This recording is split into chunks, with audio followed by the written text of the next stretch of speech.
Welcome to Happy Tummy with Annalie. Hello mga kahapitami, in this video mag-blend tayo ng konting avocado, condensed milk at saka konting ice. Tapos pag na-blend na natin ang ating mga ingredients, ilagay natin sa lagayan ng ice cream para magmukhang totoong ice cream talaga. So itong paraan na to mga kahapitami to make ice cream, napakasimple lang. Pero for sure, ang sarap nito mga kahapitami. And then, ilagay natin sa freezer ng minimum of 3 hours. After 3 hours, ito na ang ating avocado ice cream. Wow, mga kahapitami!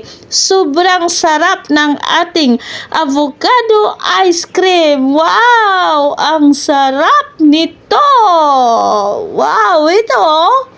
Wow! Thank you for watching!